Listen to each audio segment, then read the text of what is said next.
Hi there folks, and welcome to a little something I'm gonna go ahead and call Fiction Addiction Rewind. What you're about to watch is a re-upload of a video I made way back in 2020 when me and some friends were trying to start a new channel called The Collective. Now that channel didn't quite pan out, but I still like the videos I made back then, so I thought I would re-upload them for you all to watch to sort of make up for my low output this year. You know, including the video that got freaking blocked. So you can consider this as sort of Christmas present. If all goes well, there should still be one new video before the end of the year, though it won't actually be holiday related, so look forward to that one. This particular video is sort of a sequel to my old Stone Protectors video, so if you haven't seen that one or it's been a while since you watched it, go ahead and click the link in the corner or in the description below. So thank you for your patience, sorry for the low output this year, and I hope you enjoyed this little video I made way back in 2020.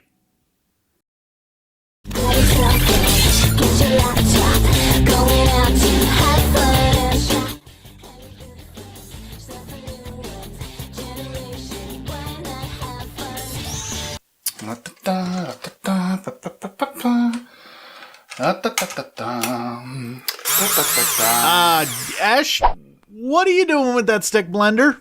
I'm purging these cartoons from my eyes. Oh my god, what have I gotten myself into? So, if you've been paying attention to animated movies lately, you know that DreamWorks' TROLLZ World Tour was released on streaming last month due to, everything going around in the world right now. Now, since the TROLLZ movies are based on troll dolls, a toy known for their giant colorful hairstyles which were originally invented in my country of Denmark in 1959, I thought it would be fun to take a look at some weird cartoons based on them. So first, I checked out Stone Protectors from 1993, and it was a completely soulless, transparent, tone-deaf, barely coherent attempt to market troll dolls to boys by riding the Teenage Mutant Ninja Turtles popularity train.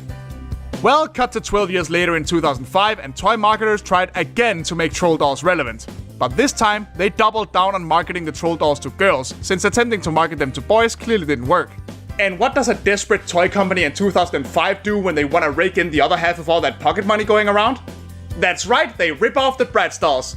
And thus, a short-lived toy line with an obligatory cartoon called TROLLZ, with a C so you know it's hip and trendy, was born.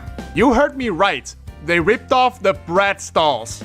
You know, these grotesque hooker-in-disguise looking nightmares. The dolls that were heavily criticized for basically being Barbie-sized blow-up doll caricatures in trashy clothes. This is the franchise that eventually sold baby versions of their characters wearing fishnets and bikinis, people. But yeah, sure, let's try and market that to even younger girls by way of giant poofy rainbow-colored hair. Now, I don't want to be one of those douches that are all like, ew, girly things are bad, because that's obviously a load of crap, but I'm not gonna lie, I'm dreading what I'm about to see here. But, oh well, here we go.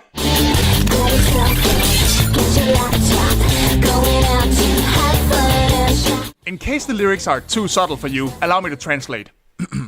Go buy shit, you vapid whore! I really wish I was joking when I said that, but no. This song actually crams in a line about going shopping twice.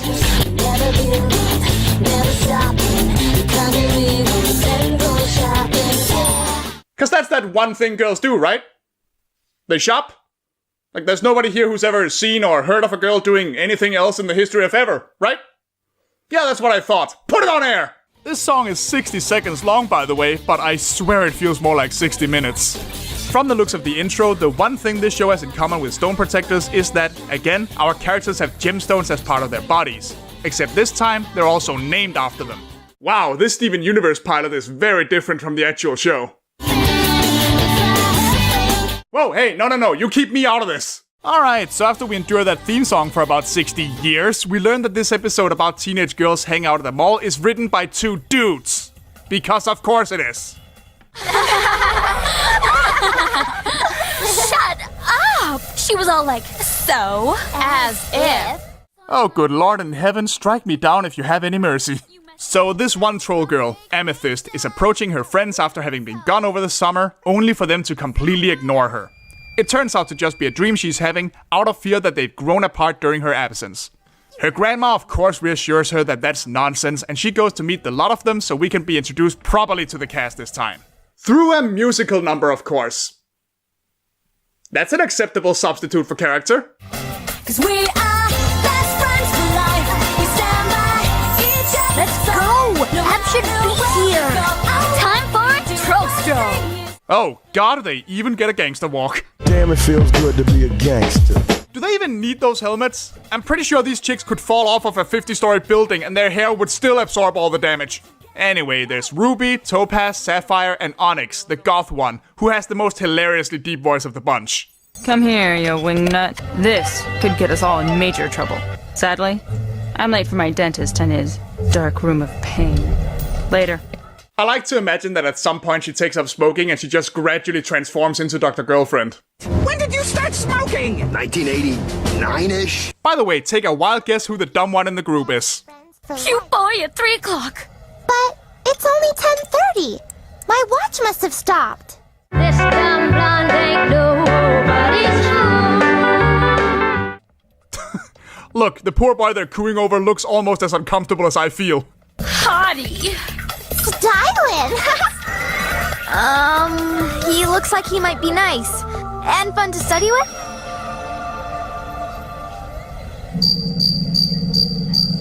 Somebody seriously needs help. Thinking too much gives you wrinkles. To get on with whatever plot this atrocity can muster up, Amethyst reveals that her gem got its glow, which means she can now cast spells like the rest of the girls have been able to for a while, and oh my god, this is this show's version of growing boobs, isn't it? The girls urge Amethyst to try a spell, which can apparently be bought individually like little marbles, but she's hesitant because they're expensive.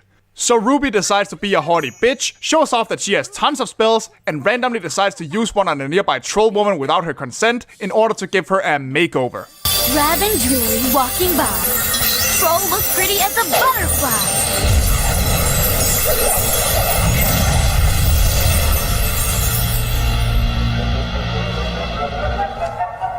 Wow, well, you know what? Maybe I haven't been giving this show enough credit. I definitely didn't expect it to go Franz Kafka on me. And just to make things even bitchier, the gang then forces Amethyst to use her one spell to turn the woman back. Despite Ruby having just bragged about how many spells she has. And once Amethyst has fixed her screw up, Ruby still somehow manages to have the absolute audacity to get mad about being upstaged.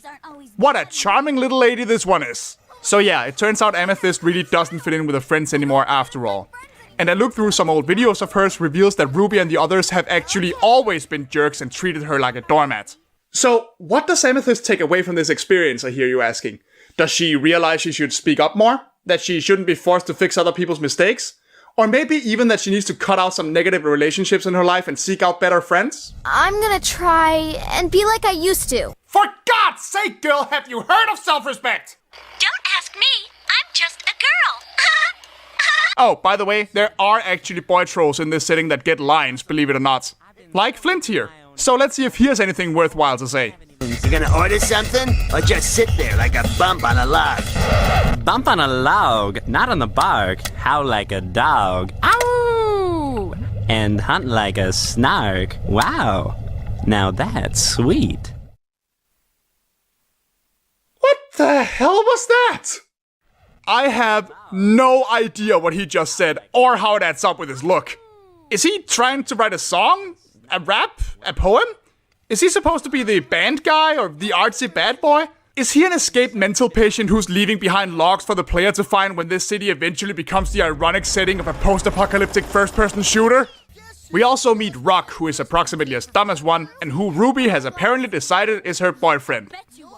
Without telling him. Look, I'm sorry about before. I just want to hang with you guys again. Right! So that's why you steal my boyfriend? Who's that? You! Really? Whoa! Red flag, dude! Red flag! So she gets mad, declares that her and Amethyst aren't friends anymore, but instantly starts missing her, but won't admit it, and oh my god, why am I even recapping this? You all know exactly how this is going to go down. The other girls do the old separately invite the two of them to the same location thing so they can talk it out.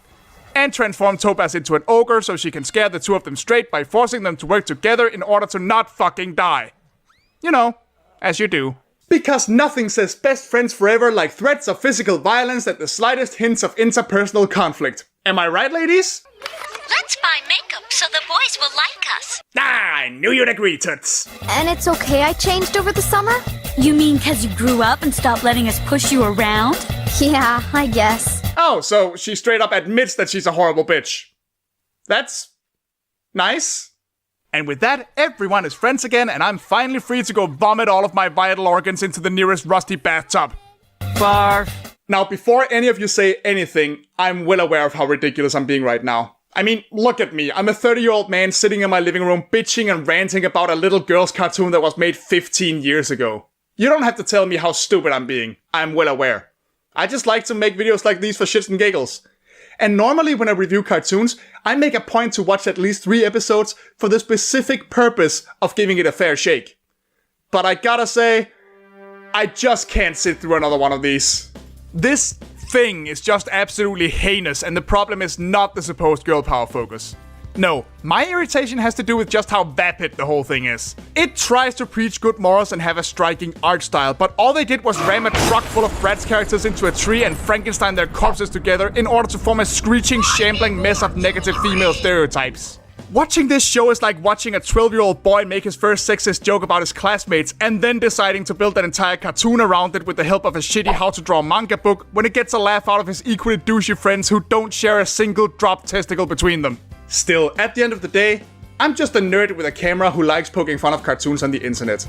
I'm not in the target demographic, I'm not an authority on what a good cartoon is, and I'm certainly not the guy who gets to judge a show like this. If this or Stone Protectors did anything for you growing up, that's awesome, more power to ya. But if the question ever comes up of why these franchises didn't stick around, let's all try not to pretend that the cartoons, at the very least, don't speak for themselves.